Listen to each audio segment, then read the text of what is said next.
नमस्ते नमस्कार प्यारे साथियों, कैसे हैं आप सभी। आशा करती हूँ सभी प्यारे साथी एकदम बढ़िया हैं, मस्त हैं, बहुत ही ज़्यादा शानदार ज़बरदस्त हैं। तो सभी प्यारे बच्चों को हमारा नमस्कार, सभी प्यारे बच्चों को जय हिंद जय भारत। आप सभी कैसे हैं? आशा करती हूँ बहुत बढ़िया होंगे, बहुत अच्छे होंगे और आपके परिवार के जो सदस्य हैं वो भी एकदम बढ़िया होंगे। तो चलिए भाई, अपनी क्लास को हम लोग कर देते हैं शुरू। राधे राधे सभी को। सभी बच्चे मुझे सुन पा रहे हैं? सभी बच्चों तक मेरी आवाज़ पहुंच रही है? कोई आवाज़ को लेकर, कोई क्लास को लेकर अगर इशू है तो जल्दी से बताओ, फिर उसके बाद मैं अपनी क्लास को करने वाली हूँ शुरू। तो भाई सभी बच्चों के कमेंट्स मेरे पास तक पहुंचने शुरू हो चुके हैं और आप लोगों का जो कमेंट्स है बिल्कुल मैं देख पा रही हूँ। Good morning. कौन बच्चा बोल रहा है भाई? अजय जी। शायद अभी उठे हो ना? सच सच बताना, अभी उठ के आए हो ना? तो जाओ, पहले नहाओ धो, मुंह खोलो और थोड़ी देर में फिर सो जाना क्योंकि थोड़ी देर में रात होने वाली है। तो भैया आप लोगों का अगर अब गुड मॉर्निंग हो रहा है तो गुड नाइट कब होगा मुझे समझ नहीं आ रहा। तो जागो, हमने कहावत जरूर सुनी है, तब जागो तब सवेरा। पर अब आप सिलेक्शन की तरफ बढ़ रहे हो, सिलेक्शन की तैयारी कर रहे हो, तो सुबह में ही होना चाहिए तुम्हारा सवेरा। ठीक है, तो सुबह कहा करो गुड मॉर्निंग, अब तो हो चलिए गुड इवनिंग। ठीक है, चलो बहुत बढ़िया, बहुत शानदार। आ जाओ, बात करते हैं प्यारे बच्चे। अभी थोड़ी सर्दियां हैं इसलिए गुड इवनिंग है, और सर्दियां भी कहाँ, ऐसा लग रहा है सर्दियां तो बस tata bye bye see you कर चुकी हैं हमें। बाहर निकलकर ऐसा लगता है जैसे जनवरी चल ही नहीं रहा, ऐसा लगता है जैसे जुलाई की धूप में बैठे हुए हो। इतनी तेज धूप निकल रही है कि जनवरी तो लग ही नहीं रहा। 26 जनवरी तक हम लोग फॉग और ठंडी ठंडी हवाएं, शीत लहरें, इनके चपेट में रहते थे, लेकिन अब तो कुछ और ही नजर आ रहा है। तो ये सारा का सारा हमारा करा धरा ही है बेटा। हम जितने टेक्नोलॉजी के ऊपर डिपेंड होते जा रहे हैं, जो हमारा नेचर है वो उतना ही बिगड़ता जा रहा है। गाड़ियाँ, नए नए तरीके के कारखाने, फैक्ट्रीज, सबसे हीट निकल रही है, तो सर्दियाँ सब जो खत्म ही होती जा रही हैं। तो चलो आओ, अपने पर्यावरण के लिए भी हमें ज़रूर कुछ करना चाहिए। तो मेरे ख्याल से सरकार को जो लॉकडाउन वाली नीति है ना, इस पर अब काम करना पड़ेगा, है ना बच्चों। चलो आओ आगे बात कर लेते हैं अब हम थोड़ा सा अपने टॉपिक की तरफ। तो मेरे ख्याल से सब बच्चे क्लास के साथ जुड़ गए होंगे, है ना। तो अब आ जाओ, अपने टॉपिक को शुरू कर लेते हैं। क्लास रिपीट हो रही है ऐसा तो कुछ नहीं है बेटा, मेरे सामने भी क्लास चल रही है तो रिपीट नहीं हो रही है। आइए, टॉपिक कौन सा चल रहा है? ब्लड यानी कि रुधिर। बात कर रहे हैं ब्लड की, रुधिर की। तो मैंने आपको पिछली क्लास में कहा था कि जो ब्लड होता है हमारे शरीर का एक कनेक्टिव टिश्यू है, लिक्विड कनेक्टिव टिश्यू है, तरल संयोजी ऊतक होता है ब्लड। फिर हमने बात करी थी कि ब्लड का अध्ययन होता है हेमेटोलॉजी। हमने बात करी थी ब्लड का पीएच मान होता है 7.4। हमने बात करी थी कि ब्लड हमारे कुल वजन का 7% होता है। हमने बात करी थी कि ब्लड का टेस्ट होता है नमकीन, क्योंकि ब्लड में होते हैं सोडियम क्लोराइड। हमने बात करी कि ब्लड के दो घटक होते हैं। ब्लड जो होता है इसके दो कंपोनेंट्स होते हैं, प्लाज्मा और ब्लड सेल। प्लाज्मा ब्लड का लिक्विड पार्ट बनाता है, और हमने प्लाज्मा को ही अच्छे से पढ़ा था। मैंने आपको कहा था कि प्लाज्मा जो है ये ब्लड का लिक्विड पार्ट बनाता है, तरल भाग। इसमें जो पानी है वो 90 से 92% होता है, और प्रोटीन 7% होती है। और प्लाज्मा कुल ब्लड का 55% पार्ट घेरे होता है, और प्लाज्मा में जो प्रोटीन थी उनके बारे में मैंने आप लोगों को बताया था। ठीक है, तो जब हम लोगों ने बात करी थी प्यारे साथियों प्लाज्मा की, तो यहीं से एक और छोटा सा कॉन्सेप्ट मुझे आपको बताना है। तो अभी हम थोड़ा सा एक जो पॉइंट है वो प्लाज्मा के बारे में ही कंटिन्यू करने वाले हैं। ठीक है, जो प्लाज्मा होता है इसके अंदर मैंने कहा था कि आप लोगों की 3 प्रोटीन होती है। आपने पढ़ा था एल्ब्यूमिन, आपने पढ़ा था ग्लोबुलिन, और आपने पढ़ा था फाइब्रिनोजन। फाइब्रिनोजन जो थी वो रुधिर का थक्का जमाने वाली प्रोटीन कही जाती थी। अब आपको पेपर में ये भी पूछ सकता है कि रुधिर का थक्का जमाने वाले कौन कौन से कंपोनेंट हैं जो हमारे ब्लड में मिलते हैं, यानी रुधिर का थक्का जमाने वाले कारक कौन कौन से हैं जो हमारे खून में मिलते हैं। तो वो मैं अभी आपको लिखवाऊंगी। उससे पहले प्लाज्मा के बारे में एक पॉइंट लिखना है कि हमारे शरीर में जितने भी पोषक पदार्थ होते हैं, ठीक है, पोषक पदार्थ जो भी आप खाते हो, प्रोटीन खाते हो, आप खाते हो विटामिन, आप खाते हो कार्बोहाइड्रेट, मतलब जो भी न्यूट्रिएंट आप खाते हो, ठीक है, वो पोषक पदार्थ व हार्मोन जो आपके शरीर में प्यारे बच्चे हार्मोन बनते हैं, ठीक है, सभी प्लाज्मा में घुलनशील होते हैं। सभी प्लाज्मा में घुलनशील होते हैं। ठीक है, प्लाज्मा में घुलनशील होते हैं। तो जो भी आप लोग चीज़ें खाते हो, जैसे कि आपने खाई भाई रोटी, अब रोटी में क्या था? कार्बोहाइड्रेट। ठीक है, रोटी में कार्बोहाइड्रेट था। आपने खाना खाया, आपको कार्बोहाइड्रेट मिला, वो कार्बोहाइड्रेट आपके ब्लड में घुलता है और ब्लड में घुलने के बाद ही आपके शरीर के अलग अलग अंगों तक पहुंचाया जाता है। तो ब्लड में मैम ऐसा क्या है जो कार्बोहाइड्रेट को घोलने का काम कर रहा है? तो ये काम करता है प्लाज्मा। यानी कि कभी भी पूछे कि रुधिर में कौन सा घटक पोषक पदार्थों को घोलने का काम करता है, तो बताना प्लाज्मा। भाई जब मैं आपको चीनी दूं और मैं कहूं चीनी को लो घोल दो, तुम कहोगे मैम किस में घोल दे? मैं कहूंगी बेवकूफो, चीनी को पानी या दूध में ही तो घोल सकते हो, या चीनी को तुम मिट्टी में घोल दोगे? भाई मिट्टी भी लिक्विड सॉलिड है और चीनी भी सॉलिड है, क्या दोनों सॉलिड चीजें आपस में घुल सकती हैं क्या? तुम कहोगे नहीं मैम, वो आपस में मिल तो सकती हैं बट घुल नहीं सकती। घुलने का मतलब होता है पूरी तरीके से गायब हो जाना। तो जब आप पानी में चीनी को ऐसे चम्मच से हिलाते रहोगे, चीनी पूरी तरीके से गायब हो जाएगी, मतलब पानी के अंदर बहुत अच्छे से घुल जाएगी। सेम वैसे ही जो आप पोषक पदार्थ खाते हो, न्यूट्रिएंट्स खाते हो, वो आपके ब्लड में जब घुलते हैं तो घुलने का काम कहाँ करते हैं? प्लाज्मा में। क्यों? क्योंकि प्लाज्मा ही है लिक्विड। भैया प्लाज्मा ही तो लिक्विड है, कोई भी चीज घुलती है तो लिक्विड में ही तो घुलती है। तो आपको ये क्वेश्चन बनता है कि हमारे रुधिर में वो कौन सा घटक है जो पोषक पदार्थों को घोलने का काम करता है? तो आंसर लगा के आते हैं प्लाज्मा। तो लिखेंगे न्यूट्रिएंट्स, इंग्लिश में लिख लीजिएगा न्यूट्रिएंट्स एंड हॉर्मोन्स। भाई आपके शरीर में ढेरों हार्मोन बन रहे हैं, वो भी आपके प्लाज्मा में घुले होते हैं। Hormones are dissolved in plasma. तो आपके प्लाज्मा में ही सारे पोषक पदार्थ और आपके प्लाज्मा में ही सारे हार्मोन घुले हुए होते हैं। बात आ गई ना समझ में आप लोगों को? क्लियर? मैम मैथ की रिकॉर्डेड क्लास नहीं आई बेटा आज वाली, हो सकता है प्रोसेसिंग में हो, आ जाएगी। ठीक है, आ जाएगी बेटा। चलो आ जाओ, आगे बात करते हैं। अब हम लोग बात करेंगे कि मैम जो प्लाज्मा होता है इसके अंदर ऑक्सीजन कितने % होती है, तो ये भी पूछ सकता है। तो लगभग आपके शरीर की 2% ऑक्सीजन जो होती है वो प्लाज्मा में ही घुली हुई होती है। ठीक है बेटा, तो मैंने यहाँ पे लिख दिया है कि 2% ऑक्सीजन जो है वो आप लोगों की किस में घुली हुई होती है? आप बताओगे प्लाज्मा में घुली हुई होती है। तो ये भी आपको पूछ लेता है कि ऑक्सीजन जो है वो लगभग कितने % प्लाज्मा में होती है? तो याद रखना 2%, है ना। आपके पूरे शरीर की 2% जो ऑक्सीजन है वो प्लाज्मा में ही घुली रहती है। मैम बाकी की कहाँ होती है? बाकी की आपके आरबीसी के अंदर जो हीमोग्लोबिन है उसमें होती है, जिसको अभी पढ़ोगे। ठीक है बेटा, तो ये 2 पॉइंट और आपको पढ़ने थे प्लाज्मा के बारे में। अब हम बात करने वाले हैं कि हमारे शरीर में जब रक्त का थक्का बनता है तो रक्त का थक्का जमाने वाले कारक कौन कौन से होते हैं। तो बेटा ये एक छोटा सा पॉइंट है जो आपको पेपर में आता है, रक्त का थक्का जमाने वाले कारक। ठीक है, आपको पूछा जाता है कि हमारे शरीर में रक्त का थक्का जमाने वाले कारक कौन से हैं? वाले कारक, ये भी क्वेश्चन आता है आपको पेपर में कि ब्लड क्लोटिंग फैक्टर्स कौन कौन से हैं हमारे शरीर में। ब्लड क्लोटिंग फैक्टर, ऐसे क्वेश्चन आ जाता है देखो कि निम्नलिखित में से कौन एक ब्लड क्लोटिंग फैक्टर नहीं है, ऐसे आ जाता है। अब जब आपको ये पता होगा कि कौन सा ब्लड क्लोटिंग फैक्टर है तभी तो आप पहचान पाओगे कि कौन सा नहीं है। तो बेटा जब आप लोगों को चोट लगती है, मान लो मैं बार बार बताती हूँ, ये मेरा हाथ है भाई, अरे भैया बहुत ही मोटी उंगली हो गई, ये मेरे हाथ की फिंगर्स है।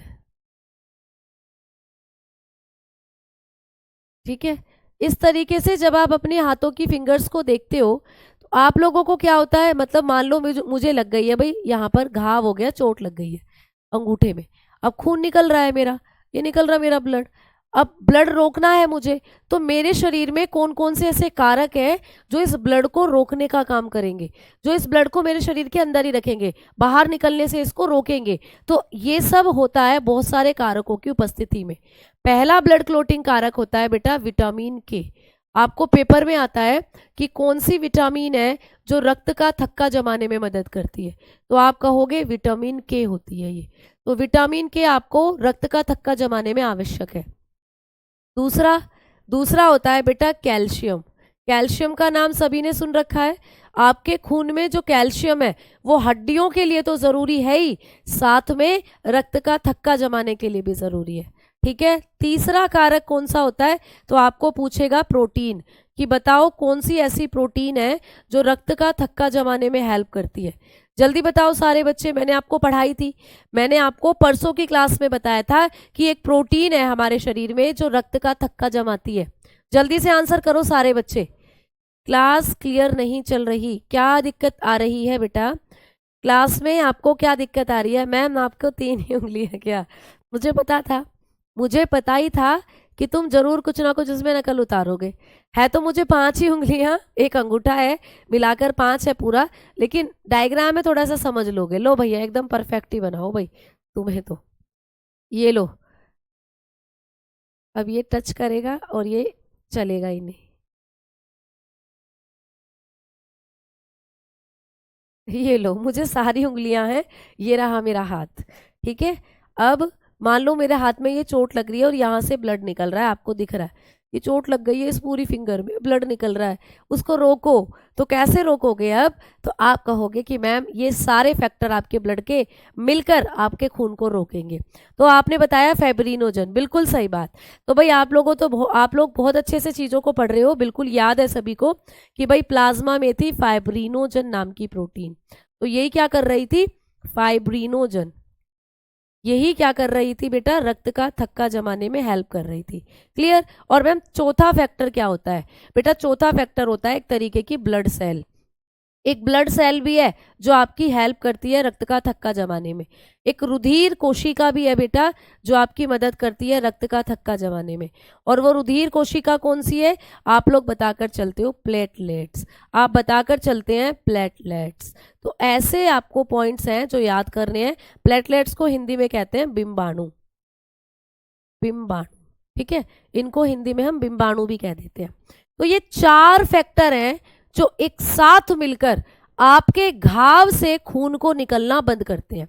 ये चारों फैक्टर आकर इकट्ठा हो जाते हैं घाव वाली जगह पर, ऐसे यहां इकट्ठा हो जाएंगे आकर और एक महीन जाल बुंदेंगे। उस महीन जाल को कहते हैं फाइब्रिन। क्या कहते हैं बच्चा? उसको कहते हैं फाइब्रिन।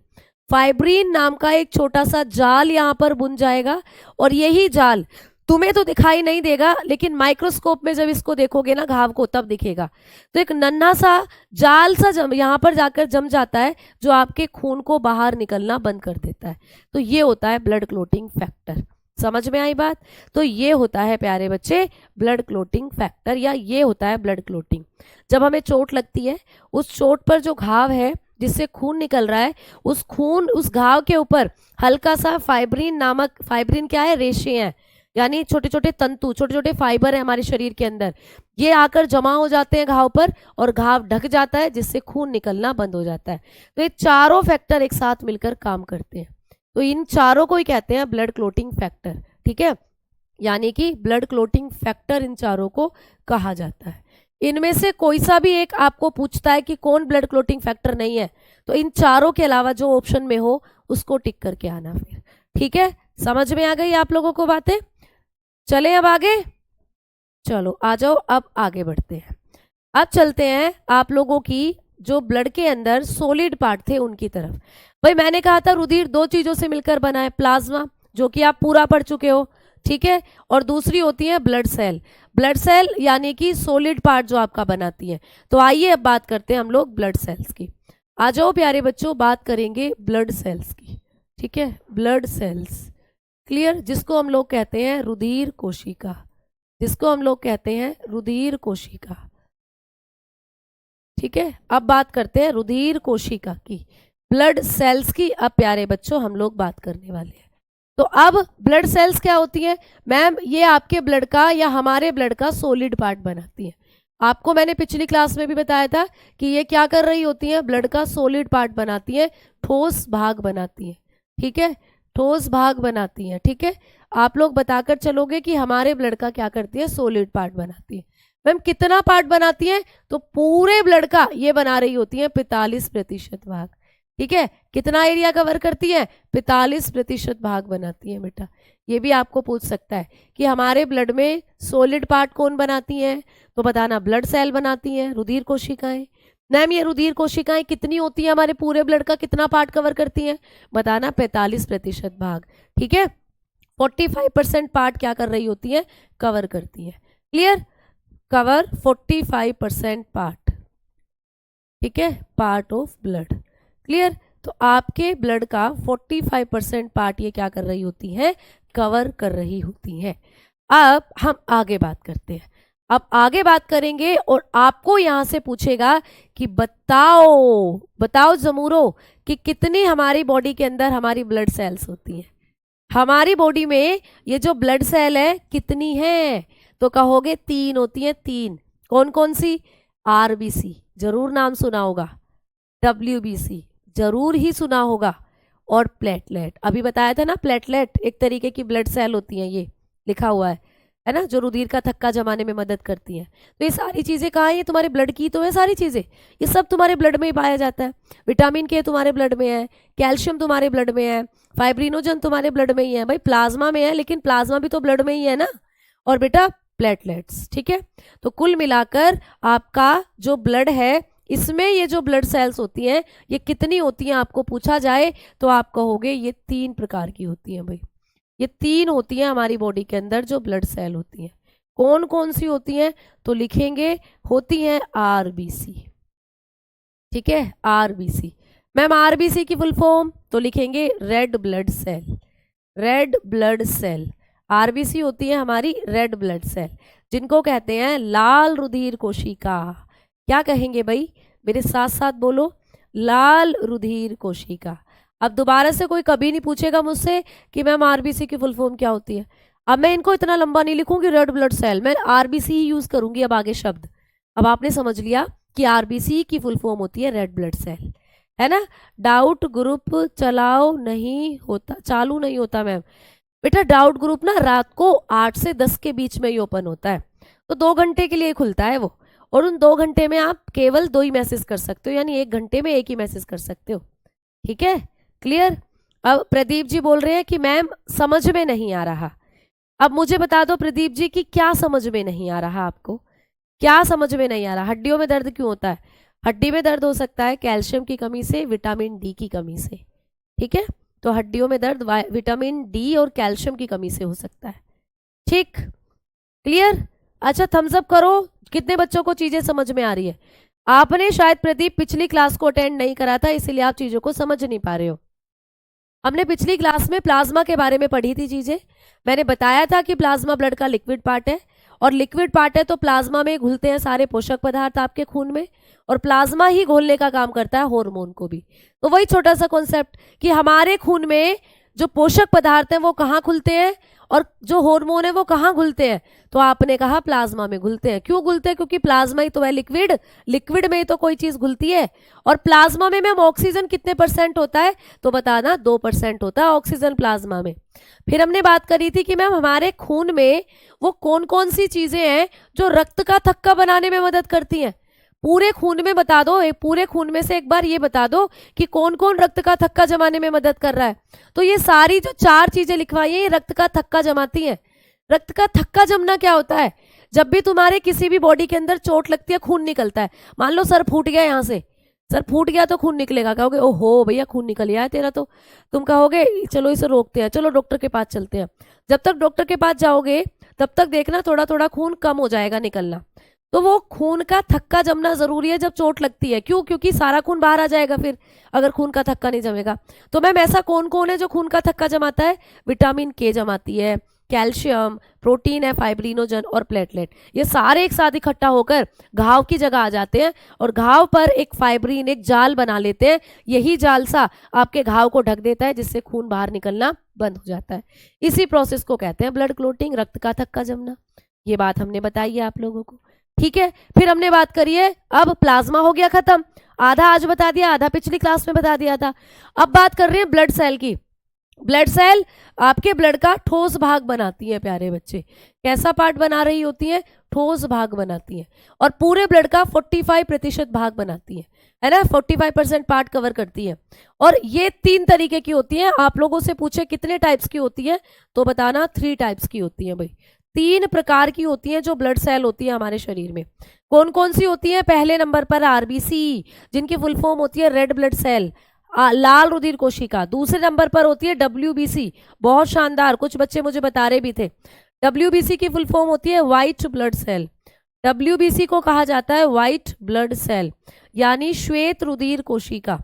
श्वेत रुधिर कोशिका इनको कहा जाता है, ठीक है। और मैडम जी तीसरी कौन सी होती है? तो तीसरी होती है प्लेटलेट।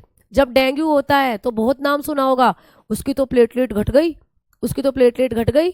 तो मतलब प्लेटलेट आपने नाम सुना है, क्या है ये प्लेटलेट? ये एक तरीके की रुधिर कोशिकाएं हैं। तो तीसरे नंबर पर आप लोग लिखोगे प्लेटलेट्स। तीसरी जो हमारी ब्लड के अंदर होती हैं वो होती हैं प्लेटलेट्स। क्लियर? जिनको हम कहते हैं बिंबाणु, जिनको हम लोग हिंदी में किस नाम से जानते हैं? बिंबाणु के नाम से जानते हैं। तो ये तीन तरीके की रुधिर कोशिकाएं हैं, ये तीनों सोलिड हैं। सोलिड कैसे है मैम? ये कैसे हमारे ब्लड में तैरती हैं? तो मैंने आपको कल भी दिखाया था कि आपका ब्लड देखो ऐसे दिखता है, ऐसे। ये आपका ब्लड, अब इसमें तुम्हें देखो दिख रहा है कि ये जो पीला पीला सा आप लोग देख पा रहे हो, ये पीला पीला सा जो आप देख पा रहे हो, ये पूरा प्लाज्मा है। ये पीला पीला सा जो तुम्हें दिख रहा है ये तुम्हारा प्लाज्मा है। प्लाज्मा तो लिक्विड है, हाँ जी मैम, ये पूरा लिक्विड है। अब इसमें ये तैर रही है, देखो ये आरबीसी तैर रही है, ये तुम्हारी WBC है, ये जो तुम्हें दिखाई दे रही है। और ये जो ये तुम्हें दिख रही है, ये भी आपको जो दिख रही है, ये वाली, ये तुम्हारी प्लेटलेट्स है। ये क्या है बच्चा? ये हमारी प्लेटलेट्स होती हैं। तो इस तरीके से प्लाज्मा में ही तैर रही होती हैं आपकी WBC, RBC और प्लेटलेट। ऐसा दिखेगा तुम्हारा खून। अगर तुम सूक्ष्मदर्शी में, अगर माइक्रोस्कोप में अपने खून की एक बूंद को देखोगे ना, तो देखो ऐसे दिखेगी तुम्हारी खून की एक बूंद। ये पीला पीला सा जो दिखेगा ना तुम्हें, ये पीला पीला सा जो दिख रहा है, ये तुम्हारा प्लाज्मा है। ये तुम्हारे खून की बूंद में तुम्हारा प्लाज्मा है, ठीक है, ये है प्लाज्मा। ठीक, अब मैम प्लाज्मा के अंदर ही आपको दिखती है RBC। ये तुम्हारी RBC है, देखो ये रही RBC, ये रही तुम्हारी RBC, रेड ब्लड सेल। सबसे ज्यादा आपके खून में RBC होती है, इसीलिए आपको खून पूरा का पूरा लाल लाल दिखाई देता है। ये है तुम्हारी WBC, ये रही डिस्क्योम, ये तुम्हारी WBC है भाई, ठीक। और यहाँ पर मैं बना रही हूँ ग्रीन कलर से, समझ लो ये तुम्हारी प्लेटलेट है, ये तुम्हारी प्लेटलेट है। ये क्या है बेटा? तुम्हारी प्लेटलेट। तो एक खून की बूंद ऐसी दिखती है, एक खून की बूंद ऐसी दिखेगी। ये पीला पीला प्लाज्मा है, ठीक है, प्लाज्मा है ये पीला पीला। ये लाल लाल तुम्हारी RBC है, ये वाइट वाइट तुम्हारी WBC है, और ये ग्रीन ग्रीन जो तुम्हें दिख रही है प्लेटलेट्स है। तो इस तरीके से आप कहते हो कि ये जो प्लाज्मा है इसने ब्लड का लिक्विड पार्ट बना रखा है, और ये जो तीनों है ये आपके ब्लड का सॉलिड पार्ट बनाती है, ठोस भाग बनाती है। समझ में आ गई बात? तो ये पॉइंट मैंने आपको बताया। प्लाज्मा 55% है यानी ज्यादा प्लाज्मा ही दिख रहा है देखो, लेकिन इन तीनों को मिलाकर देखें तो ये तीनों है 45%, ये तीनों है 45%। प्लाज्मा हमने कल की क्लास में कंप्लीट कर लिया, आज थोड़ा सा जो पॉइंट था वो बता दिया। आ जाओ अब डिटेल में करते हैं इन तीनों को एक एक करके, डिटेल में इन तीनों को एक एक करके पढ़ेंगे। तो आओ सबसे पहले हेडिंग डालेंगे RBC। प्यारे साथियों, सबसे पहले हम लोग बात करेंगे RBC की।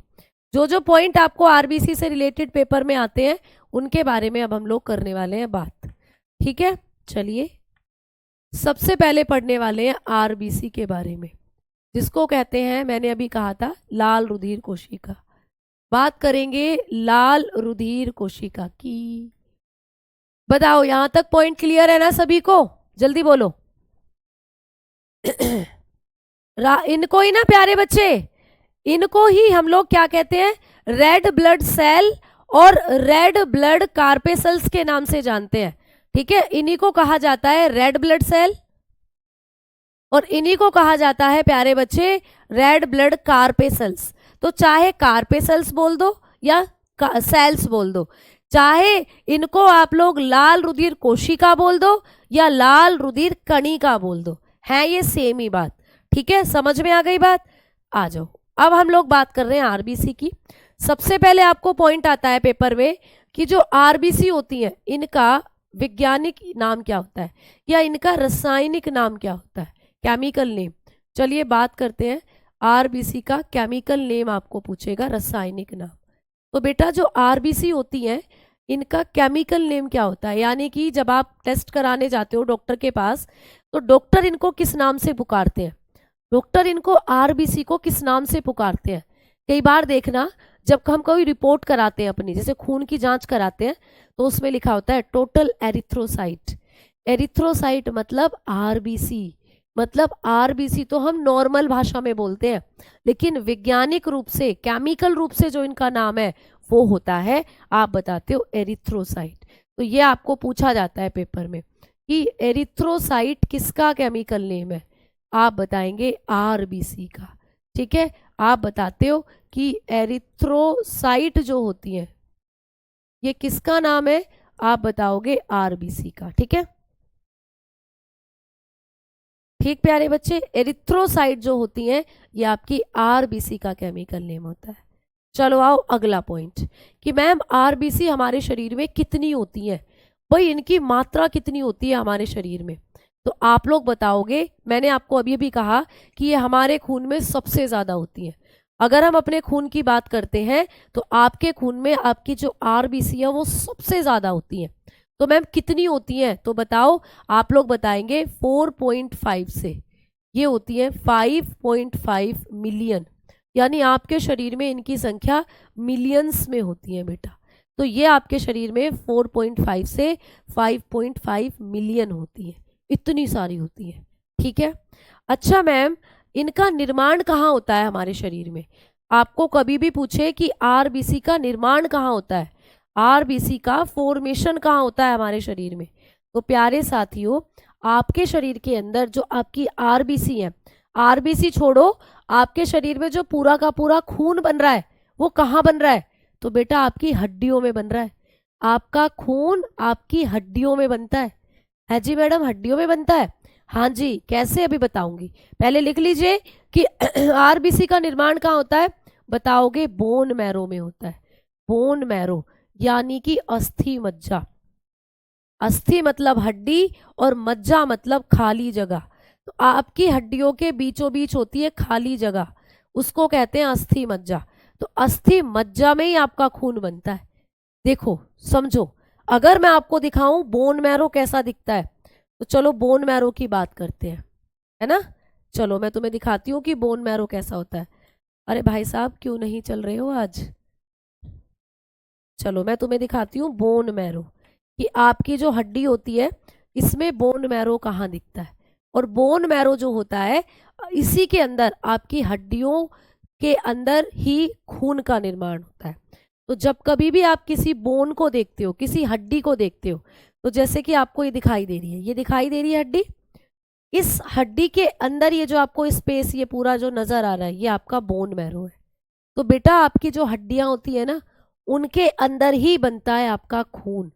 अगर आप लोगों की क्लास, अगर आप क्लास बहुत अच्छी है, अच्छा मैथ के स्टूडेंट हूँ, टाइम बहुत फर्स्ट टाइम बायो पढ़ रहा हूँ, सब समझ आ रहा है बेटा, बिल्कुल बहुत अच्छे से समझ में आएंगी सारी चीज़ें, और पॉइंट टू पॉइंट पढ़ेंगे, जो भी पेपर में आपको क्वेश्चन बनते हैं उन पॉइंट्स पर हम नज़र डालेंगे। ठीक है, तो भाई ये आपकी हड्डी है इसमें दिख रहा है ये आपको बोन मैरो, इसी में बनता है खून।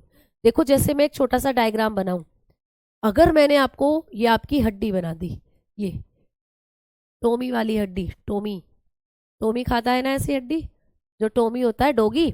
अब ये तुम्हारी हड्डी है, तुम्हारी हड्डी के अंदर यहाँ साइडों में ऐसे ऐसे ये और ये, ठीक है, ये और बीच में ये, तो ये सारी जगह होती है बोन मैरो। ठीक है, ये आपकी हड्डियों के अंदर ये पूरी जगह कहलाती है बोन मैरो। तो बेटा ये जो बोन मैरो है ना इसी में होता है खून का निर्माण, इसी में होता है प्यारे बच्चे रुधिर का निर्माण। तो हमारा जो रुधिर है वो हमारी अस्थि मज्जा में बनता है। ठीक है, कभी भी पेपर में क्वेश्चन आए कि एक वयस्क मनुष्य के अंदर जो खून है वो कहाँ बनता है, तो बताना अस्थि मज्जा में, बोन मैरो में। यानी मैम हमारे शरीर में हड्डियां इसलिए भी जरूरी है क्योंकि उनमें खून बनता है, तो मैं कहूंगी हाँ बेटा, अगर आपके शरीर की हड्डियां, लंबी हड्डियां निकाल दी जाएं तो आपके शरीर में खून भी नहीं बनेगा। लंबी हड्डी जैसे आपकी ये वाली हड्डी, रीढ़ की हड्डी लंबी हड्डी है, आपके पैर की हड्डी लंबी हड्डी है, आपके ये हाथ की हड्डी लंबी हड्डी है। तो आपके शरीर में जितनी भी लंबी लंबी हड्डियां हैं ना, इनमें खून बनता है, हड्डियों में ही खून बनता है बेटा। तो हड्डियां आपको बहुत जरूरी है क्योंकि ये खून भी बनाती है। तो वही बात हमने पढ़ी कि मैम जो आरबीसी है इनका निर्माण कहाँ होता है, तो बताओगे अस्थि मज्जा में ही होता है, यानी कि बोन मैरो में। अब बात करेंगे कि मैम जो हमारी आरबीसी होती हैं इनका जीवन काल कितना होता है। जीवन काल बोले तो लाइफ स्पैन, मैम ये कितने दिन तक जिंदा रहती हैं, लाइफ स्पैन कितना होता है इनका। अच्छा, कई बच्चे ने जो पहली बार बायो पढ़ रहे हैं उनको ये समझ नहीं आ रहा होगा कि लाइफ स्पैन क्या होता है। चलो मैं बताती हूँ। मुझे ये बताओ, हम इंसान हैं, हम सब इंसान हैं, मैं भी इंसान हूँ, तुम भी इंसान हो, है ना। Today is my birthday, Nitin ji happy birthday to you, happy birthday to you. आप अपने जीवन में बहुत अच्छा इंसान बने और जल्दी से जल्दी आप सक्सेसफुल हो जाओ, ठीक है। चलो, यदि बड़ी हड्डी टूट जाए, शायद ऐसा कुछ कमेंट था, निकल गया। फीमर सबसे लॉन्ग हड्डी है, बिल्कुल सही बात। और लंबी, ये जो आपकी ये होती है रीढ़ की हड्डी, ये भी लंबी हड्डियों में आती है। आपने वो वाली मूवी देखी है क्रिश 2, उसमें जो काल होता है, काल का बोन मैरो निकाल कर एंटीडोट बनाया जाता है। तो लंबी हड्डियों के अंदर आपका बोन मैरो होता है, फीमर में भी आपका बोन मैरो, आपकी रीढ़ की हड्डी में भी आपका बोन मैरो। बेसिकली जब डॉक्टर बोन मैरो निकालते हैं ना, तो यहीं से निकालते हैं, रीढ़ की हड्डी से। आपका ये जो किडनी, दूसरी ये पीछे वाला एरिया है, यहीं से निकालते हैं बोन मैरो। तो आपकी लंबी हड्डियों में ही होता है बोन मैरो, ठीक है। हड्डियों के अंदर पाई जाती हैं प्यारे बच्चे हेमेटोसाइट्स कोशिकाएं, यानी रुधिर का निर्माण करने वाली कोशिकाएं। तो वो कोशिकाएं हड्डियों में ही बनती हैं, ठीक है। तो इसीलिए हड्डियों में बनता है हमारा खून। क्लियर। चलो अब आ जाओ, आगे बात करते हैं। अब हम पढ़ेंगे कि मैम लाइफ स्पैन क्या होता है, जीवन काल क्या होता है। मैंने कहा हम सब इंसान हैं और हम इंसान हैं, तो हम लगभग कितने साल तक जिंदा रहते हैं। अगर एक एवरेज इंसान की उम्र का मैं पता लगाऊं या एवरेज रेशियो लूं किसी भी इंसान की उम्र का, तो हम लोग 80 से 70 साल ही जीते हैं। 80 से 70 साल तो बहुत मानो, हम 60 साल तक जी जाएं तो बहुत बढ़िया है। यानी हम इंसानों का जो जीवन काल है वो 60 से 80 साल होता है ना। वो तो कोई ज़्यादा ही भाग्यशाली इंसान है जो 100 साल तक जिंदा रह रहे हैं भैया, वरना उससे पहले निकल लेते हैं। तो हम इंसानों का जीवन काल कितना है, 60 से 80। वैसे ही आपके खून में जो आरबीसी है मैम, ये कितने दिन तक जिंदा रहती हैं। आपने सुना है ना कि हमारी बॉडी के अंदर जो कोशिकाएं हैं वो मरती रहती हैं और नई कोशिकाएं बनती रहती हैं, यानी पुरानी कोशिकाएं ही नई कोशिकाओं को जन्म देती रहती हैं। नई कोशिकाएं बन जाएंगी, पुरानी कोशिकाएं मर जाएंगी, ठीक है। तो इस तरीके से हमारे शरीर के अंदर पुरानी कोशिकाओं से नई कोशिकाएं बनती हैं। तो ये आरबीसी भी तो एक तरीके की कोशिकाएं ही हैं, ये भी तो खून का निर्माण करने वाली कोशिका है। तो ये भी तो नई बनती हैं और पुरानी मरती हैं। तो आपको कह रहा है कि जब ये पूरी बड़ी हो जाती हैं तो ये कितने दिन तक जिंदा रहती है, मतलब इनका जीवन काल कितना है। तो बेटा इनका जीवन काल होता है 120 दिन। आपकी जो आरबीसी है ना वो 120 दिन तक ही जिंदा रहेगी, उसके बाद ये मर जाती है बेटा। आपके शरीर में जो आपकी आरबीसी है वो 120 दिन तक ही जिंदा रहते हैं, उसके बाद मर जाती है। अच्छा मैम कहाँ पर मरती हैं, कहाँ पर मरती हैं, ये भी पूछा जाता है। तो अगला पॉइंट लिखेंगे कि आरबीसी की मृत्यु कहाँ पर होती है।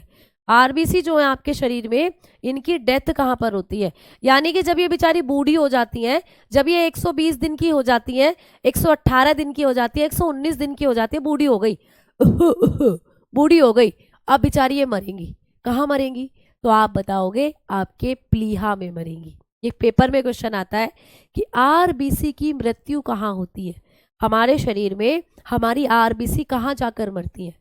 तो आप बताओगे आरबीसी की जो मृत्यु होती है वो होती है प्लीहा में। कहाँ प्यारे बच्चे, प्लीहा। प्लीहा को आप तिल्ली भी बोलते हो, तिल्ली। तुमने माचिस की तिल्ली तो देखी होगी, लेकिन एक तिल्ली आपके शरीर में एक ऑर्गन भी है, तिल्ली, जिसको इंग्लिश में कहते हैं स्प्लीन। तो कई बार तुमने इसका नाम कहीं ना कहीं बायोलॉजी में सुना होगा, स्प्लीन। तो स्प्लीन क्या है, जैसे आपका लीवर है ना, यकृत, वैसे ही आपका एक और भाग है, आपकी बॉडी का ऑर्गन है जिसको कहते हैं स्प्लीन। इस स्प्लीन में ही जाकर मरती हैं आपकी आरबीसी। तो आरबीसी कहाँ मरती हैं, कभी भी क्वेश्चन आएगा स्प्लीन में मरती हैं, प्लीहा में, ठीक है। अब मैडम ये जो प्लीहा होता है, ये जो स्प्लीन होता है, इसके क्या क्या नाम है, इस स्प्लीन को हम किस किस नाम से जानते हैं? तो ये जो स्प्लीन है ना, इसको कहा जाता है आपके शरीर का कब्रिस्तान। आपको क्वेश्चन आता है पेपर में कि मानव शरीर का कब्रिस्तान किसको कहते हैं, या आपको क्वेश्चन आता है आरबीसी का कब्रिस्तान किसको कहते हैं। तो कुछ भी आए आपको आंसर लगाना है प्लीहा यानी स्प्लीन। तो इसको कहा जाता है आरबीसी का कब्रिस्तान। लिख लेंगे आरबीसी का कब्रिस्तान। ये कब्रिस्तान है बेटा आरबीसी का। कब्रिस्तान तो जानते हो ना क्या होता है कब्रिस्तान? जहां पर मुर्दों को दफन किया जाता है ना। तो वैसे ही जब आपकी आरबीसी मुर्दा हो जाती है, आपकी आरबीसी मर जाती है, तो वो कहाँ दफन होती है? इसी में दफन होती है, स्प्लीन में। तो आरबीसी की मृत्यु कहाँ होती है? स्प्लीन में होती है। इसीलिए इसको कहते हैं आरबीसी का कब्रिस्तान, यानी इसको कहा जाता है ग्रेवयार्ड ऑफ आरबीसी। ठीक है, इसको कहते हैं that is cold graveyard of RBC. तो ये क्वेश्चन आता है पेपर में कि आरबीसी का कब्रिस्तान या शरीर का कब्रिस्तान किसे कहते हैं? प्लीहा को। अच्छा मैम, इसका दूसरा नाम क्या है? इसे ही कहा जाता है आपकी बॉडी का ब्लड बैंक। इसी को कहते हैं शरीर का रुधिर बैंक। ये भी क्वेश्चन आता है कि मानव शरीर का रुधिर बैंक किसको कहते हैं? इसी को कहते हैं बेटा। ठीक है, तो इसी को हम हमारे शरीर का रुधिर बैंक भी कहते हैं। तो ये भी क्वेश्चन आता है। इसी को कहा जाता है blood bank of the body. Blood bank of the body, ये है आपकी बॉडी का ब्लड बैंक। ठीक है, अब आप लोगों ने ये तो सुना होगा कि ऐसा बैंक होता है जिसमें हम अपने पैसे रखते हैं। भारतीय state bank, Canara bank, HDFC bank, है ना, दुनिया भर के बैंक, लेना देना बैंक, है ना। तो भैया बैंक में क्या करते हैं? जाकर पैसे जमा करते हैं और पैसे निकालते हैं। लेकिन हमारे शरीर में भी एक चलता फिरता बैंक है। उस बैंक का माइनस पॉइंट है वो ये है कि बेचारा वो पैसे जमा नहीं करता, वो हमारे ब्लड को जमा करता है। तो आपके शरीर में ये जो स्प्लीन होता है ना, इसको आपका ब्लड बैंक भी कहते हैं। मैम क्यों कहते हैं इसको ब्लड बैंक? इसको ब्लड बैंक क्यों कहा जाता है? जल्दी से बताओ सारे बच्चे। ठीक है, जल्दी बताओ स्प्लीन कहाँ होता है? जैसे कि आप लोगों का लीवर है राइट साइड, जैसे अभी मैं खड़ी हूँ तो जो मेरा पेट वाला एरिया जिसको आप कहते हो, यहाँ पर है आपका लीवर, इधर उसी के जस्ट इधर की तरफ होता है आपका स्प्लीन। ठीक है, तो लीवर इधर है, स्प्लीन इधर होता है। ठीक है, हाँ जी। तो जल्दी बताओ, खून बढ़ाने की दवाई शायद एक बच्चा पूछ रहा है। बेटा अच्छी सी सब्जियां खाओ, हरी सब्जियां खाओ, चुकंदर खाओ, अपने आप खून बढ़ेगा। Spleen bank of our body. ठीक है, हाँ जी। तो ब्लड बैंक ऑफ बॉडी किसको कहा जाता है? स्प्लीन को। क्यों कहते हैं? बड़े ध्यान से समझना। मान लो ये तुम्हारा स्प्लीन है बेटा, मान लीजिए ये तुम्हारा स्प्लीन है। अब जब तुम्हारी जो आरबीसी होती है, मान लो ये तुम्हारी आरबीसी है ना, जब तुम्हारी आरबीसी के दिन पूरे हो लेते हैं, दिन पूरे हो लिए कहते हैं ना, तो बेचारी ये आनी शुरू हो जाती है यहाँ, इसमें आनी शुरू हो जाती है स्प्लीन में। ये ऐसे ऐसे यहाँ आनी शुरू हो जाती है ना। जब इनका जीवन काल 118 दिन, ठीक बेटा, जब ये कैसी हो जाती है? 118 दिन की हो, 119 दिन की हो, 120 दिन की हो, तो यहाँ आकर भरना शुरू हो जाती है स्प्लीन में। तो इस स्प्लीन में हमेशा आपकी आरबीसी भरी रहती है, इस स्प्लीन में हमेशा खून भरा रहता है बेटा। जब कभी जरूरत पड़ती है हमारे शरीर को खून की, मान लीजिए मैं कहीं जा रही थी और मैं गिर गई और मेरे हाथ में चोट लग गई, अब मेरे हाथ से धड़ाधड़ खून निकल रहा है, बहुत तेज कट लग गया, खून निकल रहा है। अब मेरे हाथ में खून की कमी हो रही है, तो मेरा जो स्प्लीन है ना, वहां से वापस खून यहाँ आना शुरू हो जाएगा। मतलब खून की सप्लाई होनी शुरू हो जाती है स्प्लीन से वापस उस ऑर्गन में जहाँ खून की जरूरत है। तो मान लीजिए मेरे हाथ में दिक्कत हो गई, हाथ में खून निकल रहा है, खून की कमी हो रही है, तो यहाँ से खून वापस मेरे हाथ में जाना शुरू हो जाएगा। तो जरूरत पड़ने पर हमारा शरीर इस स्प्लीन से खून भी ले सकता है, इसीलिए इसको कहते हैं ब्लड बैंक। भाई यहाँ खून कुछ इकट्ठा, ये पाउच के जैसी संरचना है, एक थैली सी संरचना है, इसमें खून भरा रहता है हमेशा। तो कुछ देर के लिए ये हमारे शरीर में खून की पूर्ति कर सकता है, इसीलिए जरूरत पड़ने पर हमारा खून यहाँ से खून ले सकता, हमारा शरीर स्प्लीन से खून ले सकता है, इसीलिए इसको कहते हैं ब्लड बैंक। ठीक है, लेकिन एक्सीडेंट वगैरह में क्या होता है? ब्लड निकल जाता है और मृत्यु हो जाती है, तो क्या मैम यहाँ से खून नहीं जाता? बेटा यहाँ का भी खून खाली हो जाता है, तब मृत्यु होती है। जिस ऑर्गन में खून की सप्लाई बंद हो गई है वहां ये खून भेजता है, और वहां जब खून भेज रहा है वहां पे जब घाव हो रखा है उस घाव से लगातार सारा खून बाहर ही आता रहता है। अगर डॉक्टर के पास पहुंचा दिया टाइम रहते हुए तो डॉक्टर उसको रोक देगा और आपको जो है इमरजेंसी कंडीशन मिल जाएगी, तो आप ठीक हो जाओगे। जब डॉक्टर के पास नहीं पहुंचते टाइम से तो यहाँ का भी खून सारा बाहर आ जाता है और फिर रोगी की मृत्यु हो जाती है।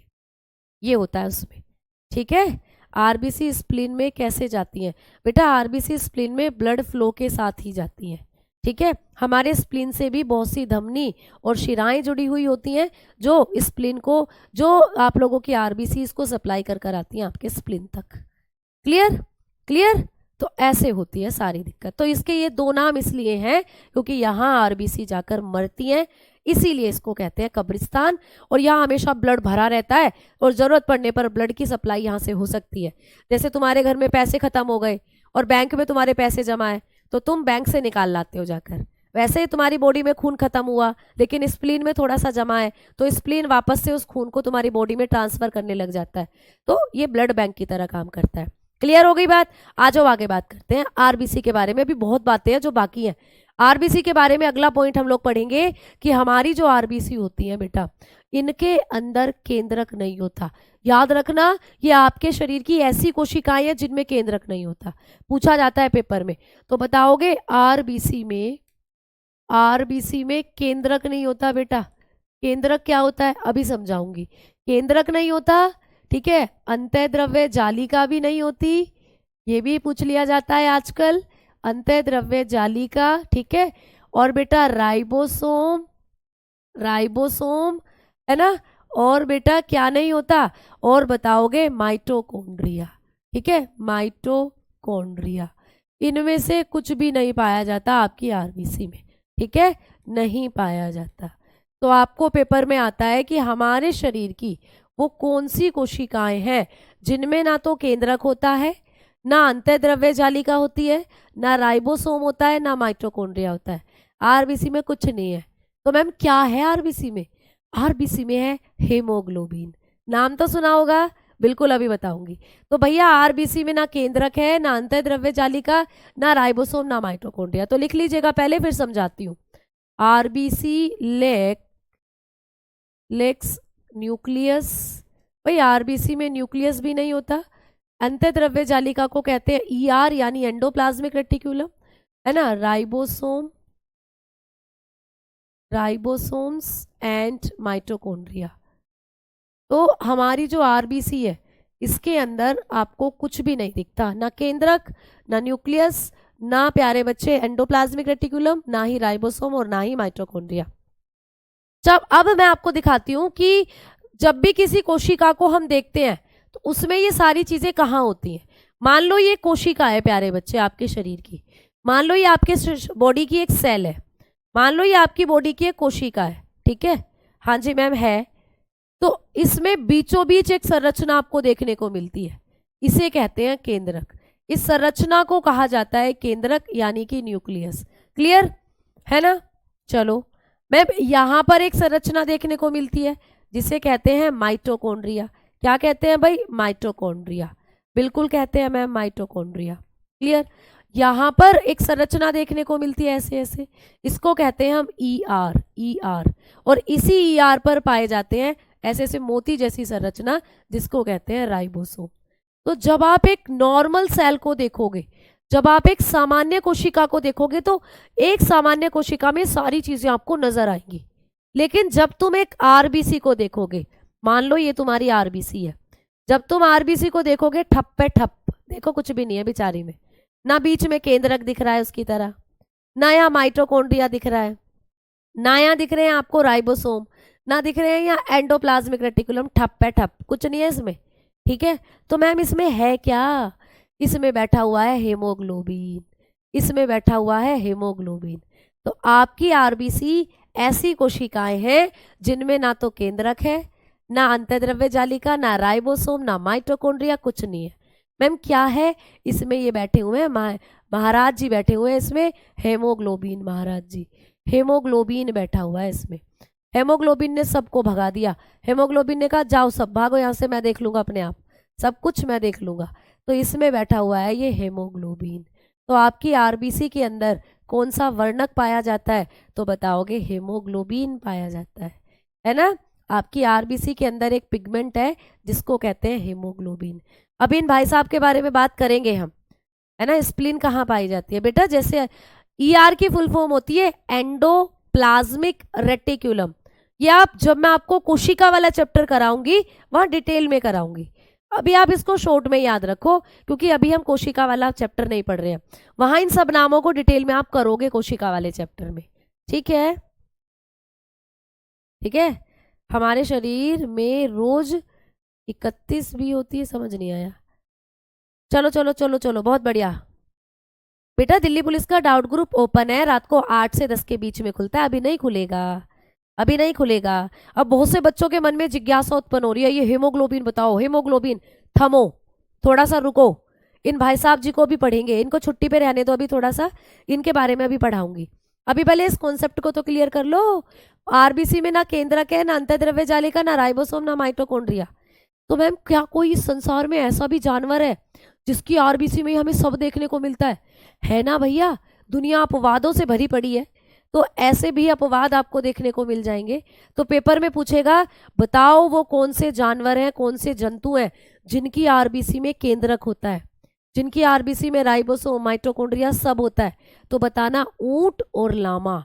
ऊंट के बारे में तो सुना है ना, उसके साथ ही है एक और लामा। तो आप यहाँ एक अपवाद कर कर लिखोगे कि ऊंट और लामा जो होता है उसकी आरबीसी में केंद्रक होता है, ठीक है। तो भैया अपवाद भी साथ में करने हैं हम लोगों को, अपवाद पर तो दुनिया चलती है। तो नोट कर कर लिखना है कि ऊंट और लामा जो होता है, ऊंट व लामा, ऊंट और लामा की आरबीसी, ठीक है, ऊंट और लामा की आरबीसी में केंद्रक होता है, केंद्रक पाया जाता है। तो ये आपको पूछेगा पेपर में कि निम्नलिखित में से किस जंतु की आरबीसी में केंद्रक पाया जाता है। आप ऑप्शन पढ़ोगे, ऑप्शन दे दे, अभी मैं आपको क्वेश्चन दूंगी, आपको करना है, ठीक है। तो पहले लिख लो, तो लिखेंगे camel and llama have nucleus in their RBC, ठीक है, इन देयर आरबीसी। तो भाई संसार में दो स्तनधारी जीव ऐसे हैं, स्तनधारी का मतलब ये अपने बच्चों को दूध पिलाते हैं। ऊंट देखा है दूध देता है, लामा भी दूध देता है। तो ऊंट, अब कई बच्चे कहेंगे मैम ऊंट कहाँ दूध देता है, ऊंटनी का दूध हमने सुना है। भैया वही है, शब्दों को इतनी गहराई में मत लो, मतलब को समझो, भावनाओं को समझो, भावनाओं को। तो ऊंट जो होता है ये एक स्तनधारी की कैटेगरी में ही आता है, दूध देता है जो, ठीक है। और लामा भी इसी की कैटेगरी का, भी दिखाऊंगी लामा। लामा तुम्हें दिखा दूं पहले, आ जाओ, वरना तुम्हें तसल्ली नहीं मिलेगी भाई ये लामा क्या है, ये लामा क्या है। ये लामा ऊंट की प्रजाति होती है बेटा, ठंडे इलाकों में मिलते हैं ये लामा जो होते हैं। देखो कितना प्यारा सा जानवर है, इतना प्यारा है। ऊंट तो तुम्हें भरे रेगिस्तान में मिलता है, भरी गर्मी में मिलता है, और ये लामा जो होता है ये तुम्हें मिलता है ठंडे इलाकों के अंदर। तो दिख रहे हैं ना फोटो, देखो चश्मे लगा के भी बैठा है ये लामा।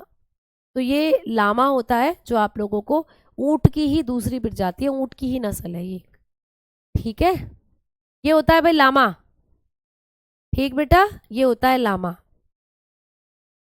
बेटा ये है लामा, लामा एक जंतु है, ऊंट की प्रजाति का जंतु है, ठीक है, ऊंट की प्रजाति का ही जंतु है। आपका नाम ही है भावना। भैया हाँ कह रही हूँ भावनाओं को समझो, सारी भावनाओं को मत समझो, एक भावना को समझ जाओ बस, ठीक है।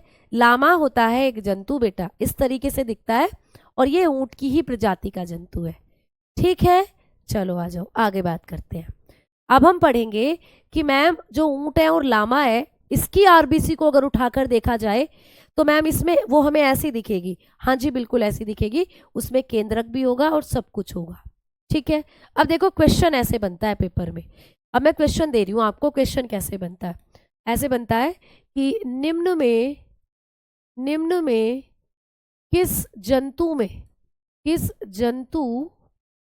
की आरबीसी में केंद्रक होता है, ठीक है, केंद्रक होता है।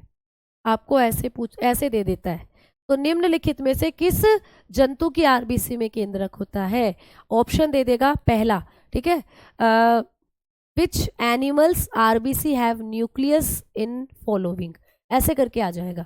ऑप्शन दे देगा आप लोगों को कि कुत्ता दे दिया, दे देगा डॉग, ठीक है, आपको ऑप्शन दे दिया शेर, आपको ऑप्शन दे देगा शेर, लायन, आपको ऑप्शन दे देगा ऊंट, ठीक है, और आप लोगों को कैमल, और आप लोगों को ऑप्शन दे देगा मानव, ठीक है। तो अब बता दो कौन सा ऑप्शन सही करके आओगे। ऐसे आपको ऑप्शन बन जाएगा, ऐसे बन जाएगा ऑप्शन कि कौन से जानवर की आरबीसी में, ठीक है, क्लियर, आरबीसी के मतलब किस जानवर की आरबीसी में केंद्रक होता है। जिराफ नहीं होता बेटा, जिराफ तो अलग होता है। तो आप लोग यहाँ आंसर कौन सा लगा के आओगे बताओ, तो आपको ऐसे टिक करके आना है ऊंट, है ना। अच्छा मैम ये सारी की सारी प्रजाति कौन से जानवरों की है, ये सब के सब स्तनधारी जीव है बेटा, ये सब के सब स्तनधारी जीव है, ये सारे मैमल हैं। मतलब आप देखते हो ना ये सब अपने बच्चों के लिए दूध बनाते हैं। डोगी का बच्चा, डोगी अपने बच्चे को दूध पिलाती है, शेरनी अपने बच्चे को क्या करती है, बचपन में जब उसका कब होता है तो दूध पिलाती है, बाद में तो वो मांस खाना शुरू करता है, शुरू में तो दूध पीता है। ऊंट अपने बच्चे को दूध पिलाता है, और हम इंसान भी अपने बच्चों को दूध पिलाते हैं। तो ये सब आते हैं मैमल की कैटेगरी में, स्तनधारी की कैटेगरी में। अब कैमल भी तो एक स्तनधारी है ना, तो थोड़ा सा क्वेश्चन ऐसे भी आ जाता है कि कौन सा स्तनधारी है जिसकी आरबीसी में केंद्रक होता है। तो आप तब भी आंसर बता के चलते हो ऊंट या फिर लामा, तब भी बताकर चलते हो ऊंट या फिर लामा, ठीक है, समझ में आ गई बात। चलो बहुत बढ़िया, अब आ जाओ चलते हैं वापस से, आरबीसी के बारे में पढ़ रहे थे तो आरबीसी के ही और फैक्ट पढ़ते हैं कि क्या क्या पेपर में आते हैं। बेटा आरबीसी जो होती हैं आप लोगों की, इनके बारे में अगर हम लोग बात करते हैं तो मैम ये कैसी दिखती है, मैंने आपको कहा ही एल्पेनलीबे टॉफी की तरह दिखती है ये आरबीसी, ये होती है आपकी आरबीसी। तो इनकी शेप भी पूछी जाती है पेपर में, आपको आता है कि आरबीसी का आकार कैसा होता है। तो आरबीसी होती है बाय कॉनकेव शेप की, दिखा हुआ है, लिखा हुआ है बेटा, आरबीसी की शेप होती है उभयोत्तल। तो ये भी पॉइंट आपको पेपर में आता है कि आरबीसी का आकार कैसा होता है। तो चलिए बात करते हैं, अगला पॉइंट लिखेंगे आरबीसी का आकार। आरबीसी का आकार कैसा होता है आपको पूछता है, ठीक है, size of shape of RBC आपको पूछता है, शेप ऑफ आरबीसी, आरबीसी की शेप पूछता है आप लोगों को। तो आप लोग आंसर करके आते हो कि जो आरबीसी होती है इनकी जो शेप होती है वो होती है उभयोत्तल, ठीक है, उभयोत्तल होती है बाय कॉनकेव,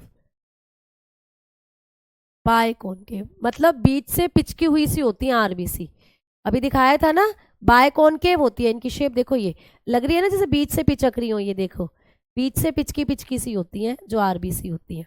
तो आरबीसी की शेप होती है बाय कॉनकेव, ये भी पूछा जाता है, ठीक है, क्लियर। पीडीएफ नहीं खुल रही है, एक बार देखना अच्छे से, ट्राई करो बेटा, हो सकता है अभी कुछ इशू आ रहा हो, थोड़ी देर में खुल जाएगी, ठीक है, थोड़ी देर में ओपन हो जाएगी। अच्छा मैम डाउट नहीं देख रही हो आप, सुरेंद्र जी बिल्कुल मैं आपको देख रही हूँ डाउट, जब कमेंट्स आपके स्क्रॉल होते हैं और जो कमेंट आंखों के आगे आता है उसका रिप्लाई बिल्कुल करने की कोशिश करते हैं, ठीक है बेटा। चलो चलो बताओ जल्दी से क्या डाउट है आप लोगों के, एमसीक्यू भी प्रोवाइड कर दीजिएगा बेटा, बिल्कुल कर देंगे, हाँ जी टाइम हो चला है बिल्कुल। चलो अब थोड़ा सा एक पॉइंट मैंने आपको कहा कि आरबीसी जो होती हैं इनकी जो शेप होती है वो बाय कॉनकेव होती है, उभयोत्तल होती है।